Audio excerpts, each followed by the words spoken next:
I was sort of raised in the Puerto Rican community at home. I was in the foothills of the Himalayas with Xi Jinping, traveling with him. I've written extensively when I was a law professor. I went to law school on a full academic scholarship, the only one in my class to have a full academic scholarship. I was appointed to the Academy in 1965. I didn't come to the Academy because I wanted to be a football star, and you had a guy named Staubach and Bellino here. So I went to Delaware. I got started out of HBCU, Delaware State. Now, I don't want to hear anything negative about Delaware State here, okay? They're my folks. Went back to law school and, in fact, ended up in the top half of my class. I won the International Moot Court competition. I was the outstanding student in the political science department at the end of my year. I graduated with 3 degrees from undergraduate school and 165 credits, only need 123 credits, and I'd be delighted to sit down and compare my IQ to yours if you'd like to. I am a hard coal miner, anthracite coal, Scranton, Pennsylvania. My dad was he was a salesperson. He wasn't a coal miner. My great-grandpa was. My first job offer, where my wife, deceased wife, and I wanted to move to Idaho because we think, not a joke, it's such a beautiful, beautiful state. And I interviewed for a job with Boise Cascade. I got a commercial license because my dad used to run an automobile agency. I used to drive a tractor trailer. Awesome.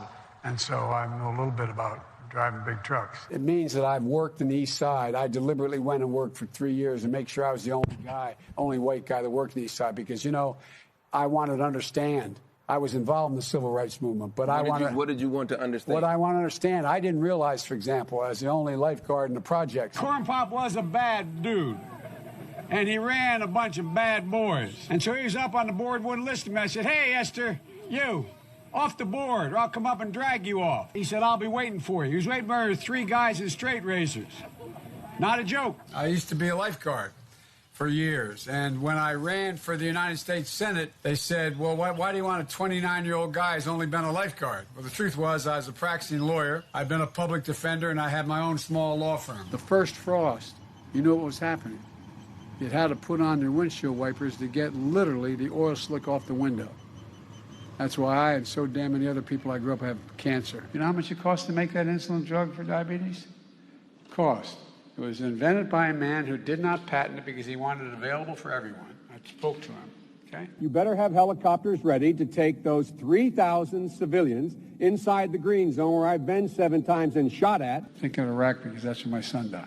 Uncle Frank fought in the Battle of the Bulge, and he won the Purple Heart. And he never received it. So I got him the Purple Heart. He had won it in the Battle of the Bulge.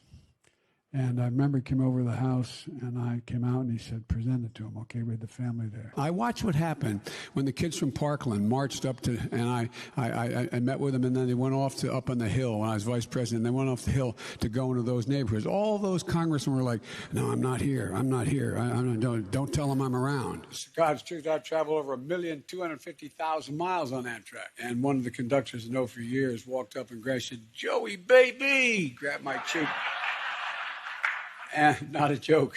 This day, 30 years ago, Nelson Mandela walked out of prison and entered into discussions about apartheid. I had the great honor of meeting him.